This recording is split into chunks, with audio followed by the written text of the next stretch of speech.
март в Петербург се случи едно невероятно странно происшествие.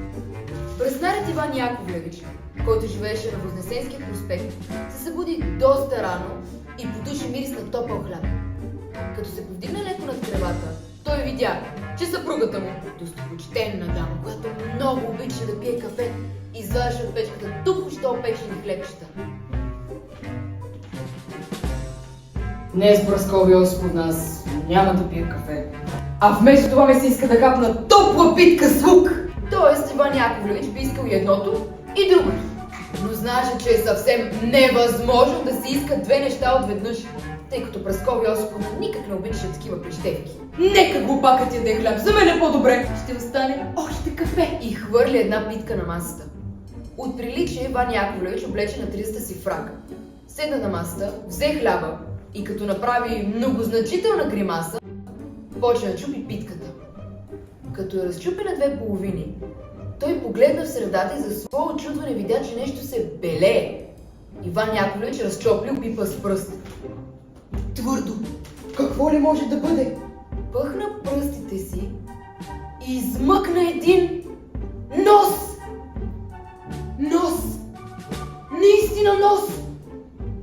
И освен това, като че познат, ужас се изписа по лицето на Иван Яковлевич. Ала този ужас не беше нищо сравнение с негодование, което обзе неговата съпруга. Откъде звяр такъв отряза тоя нос?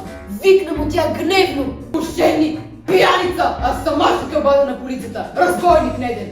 Чух вече от 3 души, че през време на не той си дърпал носовете им, че те едва се държат. Но Иван Яковлевич беше ни жив, ни умрял. Той позна, че този нос не е на друг, а на колежкия асесор Ковалов, когато бръснеше всяка сряда и неделя. Чакай, Праскови Осиповна, аз ще го сложа въгъл, за вид парцалче. Нека поседи малко там, а после ще го изнеса. Не искам и да чувам. Да позволя стаята ми да има отрязан нос. Дръжник такъв! Знае само да точи бръснача си на ремъка, скоро съвсем не ще може да изпълнява своя дълг. Бачара, негодник! Аз ще трябва да отговарям за теб пред полицията! Ах ти, отрепка, губав пан! Махай го! Махай го, носи го дето щеш! Да не съм го помирисал! Иван Яковлевич седеше съвсем като убит.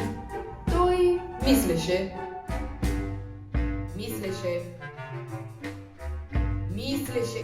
И не знаеше какво да измисли. Трябва да го вземе. Как е станало? Каза той, като се поче зад ухото. Пиян съм се върнал вчера. Или не мога положително да кажа. А по всички признаци това происшествие е невероятно. Защото хлябът е нещо, което се пече, а носът е нещо съвсем друго. Нищо не мога да разбера. Иван Яковлевич млъкна. Мисълта, че полицейите ще намерят у него носа и ще го обвинят, го накара просто да падне в несвяст. Вече му се мяркаше червената полицейска яка, обшита красиво със сребро. Шпага.